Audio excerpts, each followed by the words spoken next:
அஸ்ஸலாமு அலைக்கும் வரஹ்மத்துல்லாஹி வபரகாத்து. சங்கைக்குரிய உலமாக்களே, அல்லாஹு தாலாவின் நல்லடியார்களே, அன்பு சகோதரர்களே, அல்லாஹ் சுப்ஹானஹு வ தஆலா மாத்திரமே இம்மையிலும் மறுமையிலும் இருக்கின்றான். அவனை தவிர எதுவுமே இல்லை. அல்லாஹ் இருக்கின்றான். அவனை பொறுத்தவரையில் அவனுக்கு முன்னும் பின்னும் ஒன்றுமில்லை, மேலும் கீழும் ஒன்றுமில்லை. அவனுக்கு அண்மை என்றும் தூரம் என்றும் ஒன்றுமில்லை. அவனுடன் இணைந்தோ பிரிந்தோ ஒன்றுமில்லை. அவன் எங்கு இருக்கின்றான், அவனது இடம் எது, அவன் எப்படி என்று சொல்வதற்கில்லை. அவன் அன்று இருந்தது போலவே இன்றும் இருக்கின்றான். ஹுவல் ஆன கமா கான. அவன் ஒருமையற்ற ஒன்றாக இருக்கின்றான், தனிமையற்ற தனித்துவனாக இருக்கின்றான். அவனே முதல் இருப்பாகவும் கடைசி இருப்பாகவும் வெளித்தோன்றும் மூலப்பொருளாகவும் எல்லாவற்றுக்கும் உட்பொருளாகவும் இருக்கின்றான். அவனை அன்றி முதலுமில்லை கடைசியும் இல்லை, வெளியாகும் வஸ்துவும் இல்லை, உள்ளிருக்கும் மறை பொருளும் இல்லை. அவனே சிருஷ்டிகளுக்கு ஆதாரமாக இருக்கின்றான். அந்த சிருஷ்டிகள் அவனாலேயே உண்மை பொருளாகின்றன. அவன் ஒன்றிலும் அடங்கவில்லை, ஒன்றும் அவனில் அடங்காமலும் இல்லை. இவ்வாறு நாம் அவனை அறிந்து கொள்ள வேண்டும். இத்தகைய இறை அறிவு கல்வியாலோ அறிவாலோ காரண சக்தியாலோ கற்பனையாலோ புலன் அறிவாலோ ஒளிக்கண்ணாலோ அகக்கண் பார்வையாலோ நமக்கு கிடைக்காது. ஏனென்றால் அவனே அவனை காண்கின்றான், அவனாலே அவன் அவனை அறிகின்றான். பிரபஞ்சம் என்பது அவனின் தனித்துவத்தை மறைக்கும் ஒரு திரையாக இருக்கின்றது.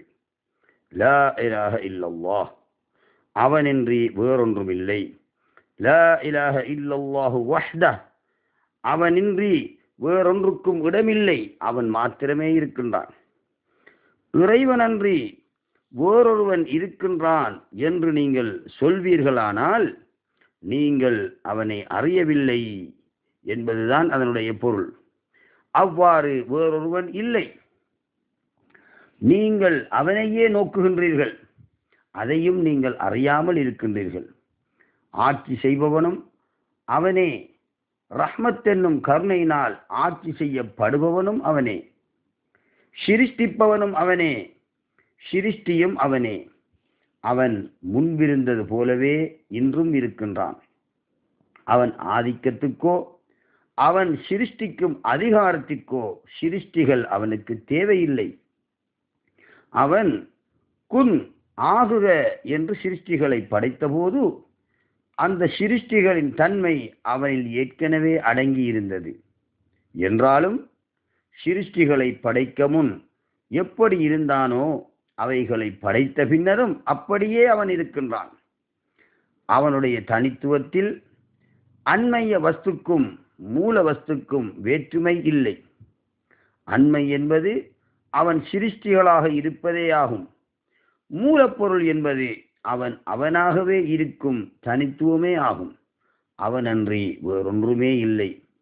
நபியுல்லாஹி ஸல்லல்லாஹு அலைஹி வஸல்லம் அவர்கள் ஒரு ஹதீஸ் குத்ஸியிலே கூறி காட்டுகின்றார்கள்.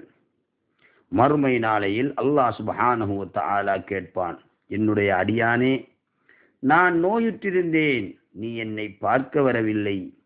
நான் உதவி கோரினேன், நான் கேட்ட உதவியை நீ செய்யவில்லை என்ற ஒரு ஹதீஸிலே கூறியிருக்கின்றார்கள். அந்த ஹதீஸ் பின்வருமாறு முழுமையாக சொல்லப்படுகிறது. அன் அபீ ஹுரைரா ரலியல்லாஹு அன்ஹு قال قال رسول الله صلى الله عليه وسلم إن الله عز وجل يقول يوم القيامة يا ابن آدم. அல்லாஹ் சுப்ஹானஹு வ தஆலா மறுமை நாளிலே சொல்வான், ஆதமுடைய மகனே, மரில்து ஃபலம் தஅதுனி, நான் நோயுற்றிருந்தேனே, நீ என்னை நோய் விசாரிக்க வரவில்லையே என்று அல்லாஹ் சுப்ஹானஹு வ தஆலா மனிதனிடத்திலே கேட்பான்.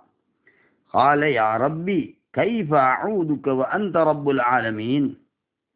இறைவா, நீ அகிலத்தாரை எல்லாம் படைத்து வளர்த்து காக்கக்கூடிய ரப்புல் ஆலமீன் அல்லவா, உன்னை நான் எவ்வாறு நோய் விசாரிக்க வருவது என்று அந்த அடியான் கேட்பான். அப்போது அல்லாஹ் சுப்ஹானஹு வ தஆலா சொல்வான், அமா அலிம்த அன்ன அப்தி ஃபுலானன் மரிவ ஃபலம் தஅதுஹு அமா அலிம்த அன்னக லவ் உத்தஹு லவஜத்தனி இந்தா. நீ அறியவில்லையா, என்னுடைய இன்ன அடியான் நோயுற்றிருந்தானே, நீ அவனை நோய் விசாரிக்க செல்லவில்லையே. நீ அவ்வாறு நோய் விசாரிக்க சென்றிருந்தால் என்னை அவனிடத்தில் பெற்றிருப்பாய். லவஜத்தனி இந்தா, என்னை அவனிடத்திலே நீ பெற்றிருப்பாய் என்று அல்லாஹு தஆலா சொல்வான். தொடர்ந்து அல்லாஹு தஆலா கேட்பானாம், இப்ன ஆதம் இஸ்தத்அம்துக வலம் துத்இம்னி. ஆதமுடைய மகனே, நான் உன்னிடத்திலே உணவு கேட்டேனே, நீ எனக்கு உணவு தரவில்லையே என்று கேட்பான். அப்போது அல்லாஹ் சுப்ஹானஹு வ தஆலா இடத்திலே அந்த அடியான் சொல்லுவான், கால யா ரப்பி வ கைஃப உத்இமுக வ அன்த ரப்புல் ஆலமீன். இறைவா, நீ ரப்புல் ஆலமீன் அல்லவா, இந்த அகிலத்தாரை எல்லாம் படைத்து வளர்க்கக்கூடிய ரப்பல்லவா, உனக்கு நான் எவ்வாறு உணவளிப்பது என்று கேட்பான். அப்போது அல்லாஹ் சுப்ஹானஹு வ தஆலா சொல்வான், அமா அலிம்த அன்னஹு இஸ்தத்அமக அப்தி ஃபுலானுன் ஃபலம் துத்இம்ஹு அமா அலிம்த அன்னக லவ் அத்அம்தஹு லவஜத்த ذلك عندي. என்னுடைய இன்ன அடியான் உன்னிடத்திலே உணவு கேட்டானே, நீ அவனுக்கு உணவு கொடுக்கவில்லையே. நீ அவ்வாறு உணவளித்திருந்தால் அதை என்னிடத்திலே பெற்றிருப்பாய் என்று அல்லாஹு தஆலா சொல்வான். தொடர்ந்து அல்லாஹு தஆலா கேட்பான், இப்ன ஆதம் இஸ்தஸ்கைதுக வலம் தஸ்கினி. அடியானே, நான் உன்னிடத்திலே நீர் கேட்டு வந்தேனே, நீ எனக்கு நீர் புகட்டவில்லையே. கால யா ரப்பி கைஃப அஸ்கீக வ அன்த ரப்புல் ஆலமீன். அடியான் சொல்லுவான், இறைவா, நீ ரப்புல் ஆலமீன் அல்லவா, உனக்கு எவ்வாறு நான் நீர் புகட்ட முடியும்? அப்போது அல்லாஹு தஆலா சொல்வான், இஸ்தஸ்காக அப்தி ஃபுலானுன். என்னுடைய இன்ன அடியான் உன்னிடத்திலே நீர் கேட்டான். ஃபலம் தஸ்கிஹி, நீ அவனுக்கு நீர் கொடுக்கவில்லை. நீ அவனுக்கு நீர் கொடுத்திருந்தால் அமா இன்னக லவ் சகைத்தஹு வஜத்த ذلك عندي, அதை என்னிடத்திலே பெற்றிருப்பாய் என்று அல்லாஹு தஆலா சொல்வான். இந்த ஹதீஸ் முஸ்லிம் என்ற ஹதீஸ் கிரந்தத்திலே பதிவு செய்யப்பட்டிருக்கிறது. இதனுடைய பொருள் என்ன? கேட்டு வந்தவன் யார்? உதவி கேட்டு வந்தவன் யார்? நான் வந்தேன் என்று அல்லாஹு தஆலாவே தெளிவாக சொல்லி காட்டுகின்றானே. நான் உன்னிடத்திலே உணவு கேட்டு வந்தேனே, நீ எனக்கு உணவு தரவில்லை என்று அல்லாஹு தஆலா சொல்லுகின்றான். நான் உன்னிடத்திலே குடிபானம் கேட்டு வந்தேன், நீ எனக்கு குடிக்க தரவில்லை என்று அல்லாஹ் சொல்வான். நான் நோயுற்றிருந்தேனே, நீ என்னை நோய் விசாரிக்க வரவில்லை என்று அல்லாஹ் சொல்வான்.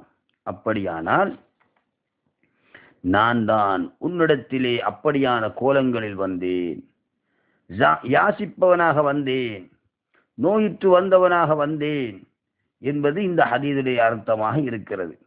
இந்த உண்மையை ஒப்புக்கொண்டால், இதை ஏற்றுக்கொண்டால், சர்வ சிருஷ்டிகளாகவும் அல்லாஹ் சுப்ஹானஹு வ தஆலா தான் இருக்கின்றான் என்ற விடயத்தை புரிந்து கொள்ள முடியும்.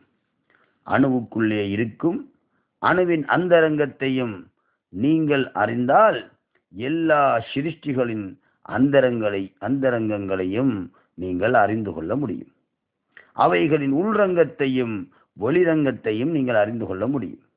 அப்போது இம்மையிலும் மறுமையிலும் இறைவனன்றி அல்லாஹ் சுப்ஹானஹு வ தஆலாவை தவிர ஒன்றுமே இல்லை என்றும் நீங்கள் அறிந்து கொள்ள முடியும். ஏனென்றால் அல்லாஹ் சுப்ஹானஹு வ தஆலா மாத்திரம்தான் இம்மையிலும் மறுமையிலும் இருக்கின்றான். அந்த இம்மையிலும் மறுமையிலும் அவைகளில் அடங்கியிருக்கும் பற்பல நாமம் கொண்ட வஸ்துக்களும் ஒவ்வொரு நாமங்களும் அவனேதானே தவிர அவனை தவிர எதுவுமே இல்லை. ஓர் இறை அடியான் சிருஷ்டி கர்த்தாவான இறைவனுடன் ஒன்றாகும் நிலையை அடைகின்ற போது எல்லாம் அவனே, எல்லாம் அவன் செயலே என்ற உண்மையை அவன் அறிகின்றான். உங்களின் செயல் என்பது உண்மையிலேயே அவனது செயலாகும். உங்களின் குணம் என்பது உண்மையிலேயே அவனது குணமாகும். உங்களின் ஆத்மீகம் என்பது உண்மையிலேயே அவனது ஆத்மீகமாகும். குல்லு ஷைஇன் ஹாலிகுன் இல்லா வஜ்ஹா, அவனை தவிர, அவனுடைய உள்ளமையை தவிர மற்றவை எல்லாம் அழிந்தது, இல்லாதது என்று அல்லாஹு தஆலா அல் குர்ஆனிலே கூறுகின்றான்.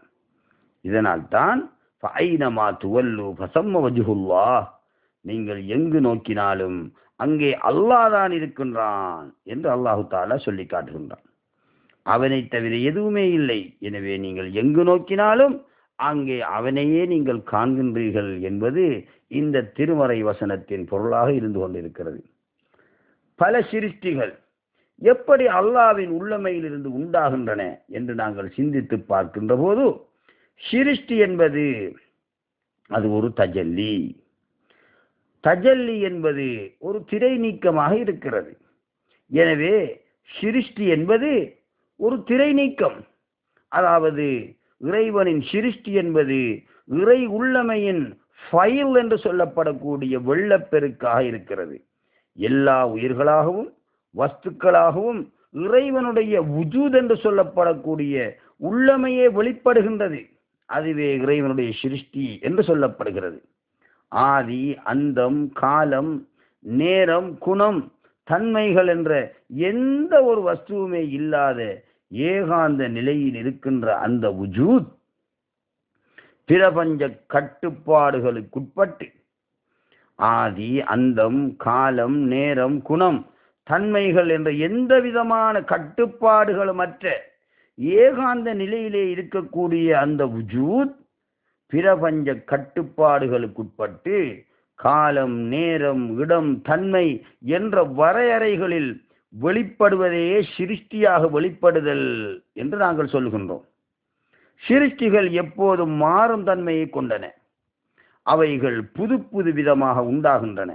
ஆனால் அல்லாஹ் சுப்ஹானஹு வ தஆலா எந்த ஒரு மாற்றமும் இன்றி அன்றும் இன்றும் என்றும் அதே ஏகனாகவே இருக்கின்றான். எண்ணிலடங்கா வஸ்துக்களாக இறை தஜல்லி உதயமாகின்றது. ஆனால் அந்த வஸ்துக்களில் என்றும் வுஜூத் என்று சொல்லப்படக்கூடிய உள்ளமை நிலையானதாகவே இருக்கிறது. அது மாறுபட மாட்டாது. படைப்புகளை படைக்க முன் அவை அல்லாஹ்வின் ஸாத் எனும் உள்ளமையிலேயே இருந்தன. அப்போது அவற்றுக்கு தனியான தோற்றம் இருக்கவில்லை. அந்த நேரத்தில் அவை அல்லாஹ்வுடனேயே இருந்தன.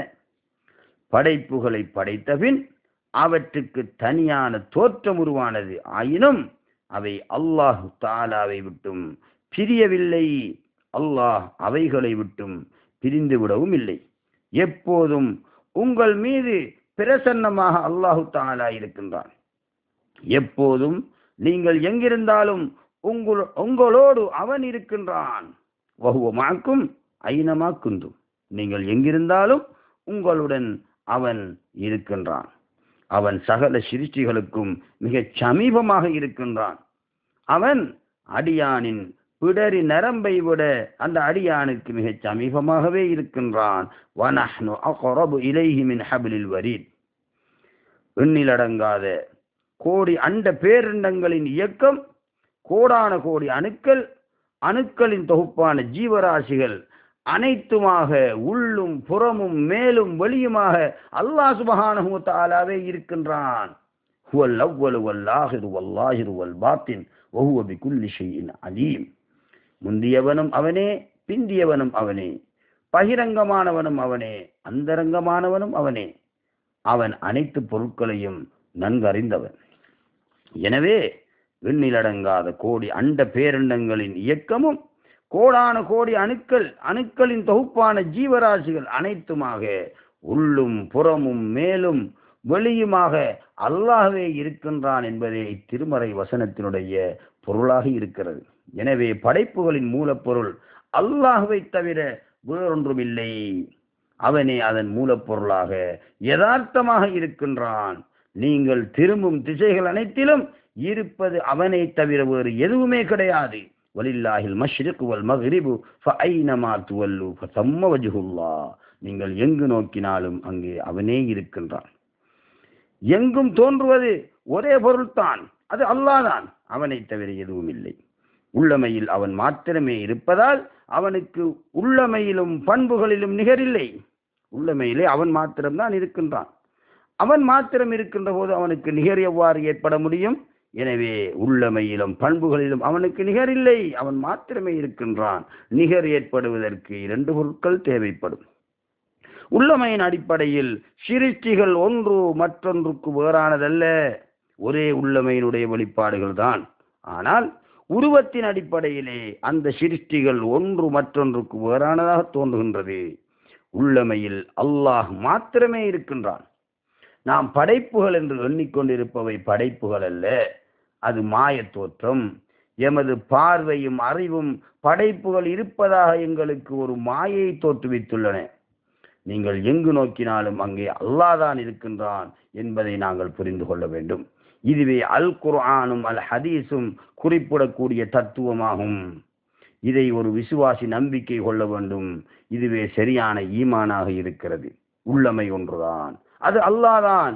அவனுக்கு மாத்திரமே சுயமான உள்ளமை இருக்கிறது. படைப்புகளுக்கு சுயமான உள்ளமை இல்லை.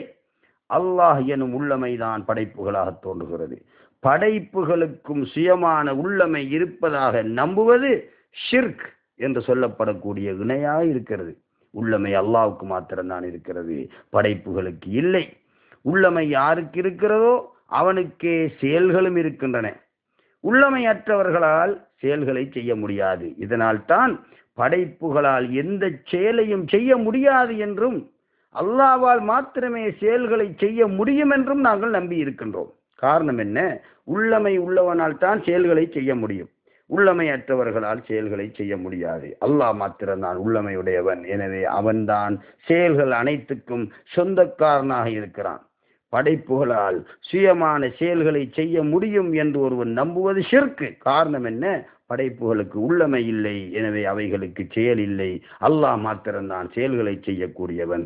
லா ஃபாயில இல்லல்லாஹ், எல்லாம் அவன் செயலே என்று நம்பிக்கை கொண்டுள்ள பலர் எல்லாம் அவனுடைய உள்ளமையே என்பதை நம்பாமல் மறுக்கக்கூடியது மிகவும் விந்தையாகவே இருக்கிறது. சிந்தித்து பாருங்கள். எல்லாம் அவன் செயலே என்று நாங்கள் நம்பிக்கை கொள்கின்றோம். எல்லாம் அவனுடைய உள்ளமையே என்று நம்புவதை நாங்கள் மறுக்கின்றோம். அதை நம்பாமல் இருக்கின்றோம் எத்தனையோ பேர். ஏன்? உள்ளமை உள்ளவனாலேயே செயல் செய்ய முடியும். எனவே உள்ளமை உள்ள அல்லாஹ் சுப்ஹானஹு வ தஆலா மாத்திரம்தான் செயல்களை செய்கின்றான். உள்ளமையற்றவர்களால் செயல் செய்ய முடியாது. எனவே எல்லா உள்ளமையும் அவனுடைய உள்ளமையே, எல்லா செயல்களும் அவனுடைய செயலே. உள்ளமையிலும் செயல்களிலும் பண்புகளிலும் அவனுக்கு இணை இல்லை. காரணம் என்ன? அவனை தவிர ஒன்றுமில்லை. லா இலாஹ இல்லல்லாஹ் முஹம்மதுர் ரசூலுல்லாஹ் என்பதை நாங்கள் புரிந்து கொள்ள வேண்டும். அஸ்ஸலாமு அலைக்கும் வரஹ்மத்துல்லாஹி வபரகாத்துஹு.